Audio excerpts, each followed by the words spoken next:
సరే, ఒకరోజు ఒక సహోదరి నా దగ్గరకు వచ్చింది. పండంటి బిడ్డను తీసుకొచ్చింది. ఎంత చక్కగా ఉందో ఆ బిడ్డ. చంకన పెట్టుకొని ఆ పాపను తీసుకొచ్చింది. ఏడుస్తుంది. ఎందుకు ఏడుస్తున్నావు అని అడిగాను. ఏం చెప్పమంటారన్న నా సమస్య?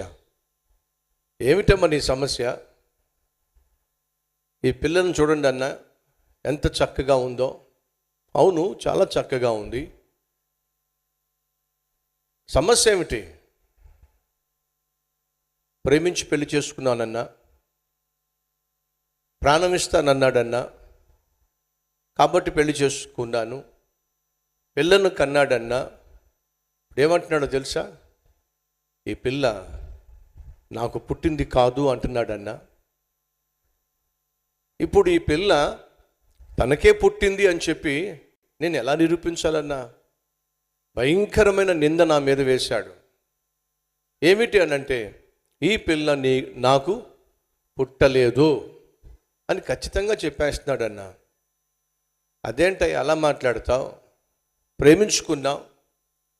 ప్రేమించుకొని పెళ్లి చేసుకున్నావు, పెళ్లి చేసుకుని పిల్లను కన్నావు. ఇప్పుడు ఈ పిల్ల నాకు పుట్టలేదని చెప్పంటావేమిటి? అవును అంటున్నాను, 100 సార్లు అంటాను, ఆ పిల్ల నాకు పుట్టలేదు. పుట్టింది అనడానికి ఏమిటి రుజువు? నరకం అనుభవిస్తున్నానన్నా. నా భర్త నా మీద వేసినటువంటి నింద నేను భరించలేకపోతున్నానన్నా.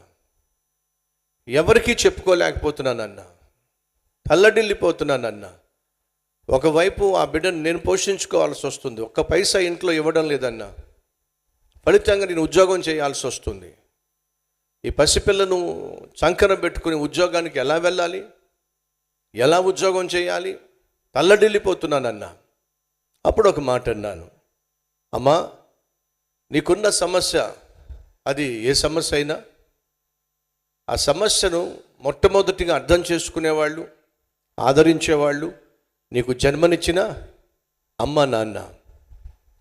నీలో నీవు ఈ విధంగా కృంగిపోవడం కంటే అమ్మతో నాన్నతో చెప్పు. ఎవరైతే ఈ పెళ్ళి కుదిర్చారో ఆ పెద్దలతో వాళ్ళు మాట్లాడతారు. ఆ పెద్దలు ఆయన్ని పిలిపిస్తారు, కూర్చోబెడతారు. బిడ్డను కని నేను కనలేదు, దానికి ప్రూఫ్ ఏమిటి?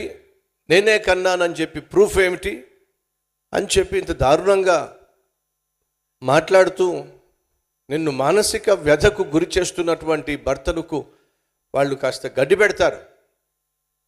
ముందు అమ్మతో నాన్నతో మాట్లాడు, వాళ్ళకి చెప్పు.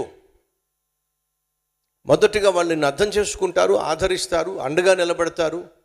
అంతేకాకుండా పెళ్లి కుదిర్చిన పెద్దలలో పెట్టి నీ భర్తను సరిచేస్తారు, మందలిస్తారు. అని అంటే ఆ చెల్లి చెప్పిన మాట ఏంటంటే, అమ్మకు నాన్నకు నేను చెప్పలేనన్నా అంది. ఒక ఆత్మీయ తండ్రిగా, ఒక అన్నయ్యగా, అమ్మ నీకు అమ్మ నాన్న ఉన్నారు కాబట్టి వాళ్ళతో చెబితేనే ఎంతో కొంత నీ గుండెల్లో ఉన్నటువంటి బరువు, ఈ భారం తగ్గుతుంది. కాబట్టి నా మాట విని అమ్మకు నాన్నకు చెప్పు.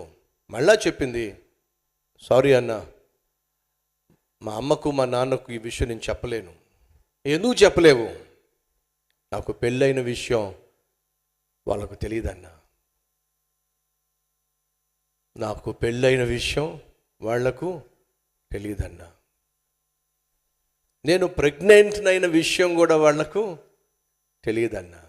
నేను పిల్లను కన్నానన్న విషయం కూడా వాళ్ళకి తెలియదన్నా. ఏం మాట్లాడతానండి ఇంకా? ఏంటి తల్లి, అమ్మకు నాన్నకు చెప్పలేదా? చెప్పకుండానే పెళ్లి చేసుకున్నానన్నా. కాబట్టే ఇప్పుడు నేను చెప్పుతో కొట్టుకోవాల్సి వస్తుందన్నా చేసిన పాపానికి. ఏమర్థం అవుతుంది మీకు? పెళ్ళి అనేది ఒక అబ్బాయి ఒక అమ్మాయి మధ్య జరిగేటటువంటి ఒక కార్యం కాదండి. ఇరు కుటుంబాల మధ్య చోటు చేసుకునేటటువంటి ఒక శుభకార్యము, పరిశుద్ధమైన వివాహము. తమ్ముళ్ళు చెల్లెళ్ళు వింటున్నారా? ఆ మూర్ఖుడికి ఉన్న ధైర్యం ఏమిటంటే, ఈ అమ్మాయి ఎలాగూ చెప్పా పెట్టకుండా పెళ్లి చేసుకుంది. ఇప్పుడు నేను కాదన్నా, కాళ్ళదన్నినా కాళ్ళ దగ్గరే పడి ఉంటుంది. ఎవడో చెప్పగలుగుతుంది, ఏమని చెప్పగలుగుతుంది? కొంతమంది చెల్లెళ్ళు ప్రేమ ప్రేమ అని చెప్పి ఆ ప్రేమ ముసుగులో పాపిష్టి పనులు చేసి ఆఖరికి వాడినే కావాలని చెప్పి అమ్మను నాన్నను విడిచిపెట్టేసి వాళ్ళకు కనీసం చెప్పకుండా పెళ్లి చేసుకుంటే ఇదిగో ఇలాంటి బ్రతికే దాపరిస్తుంది.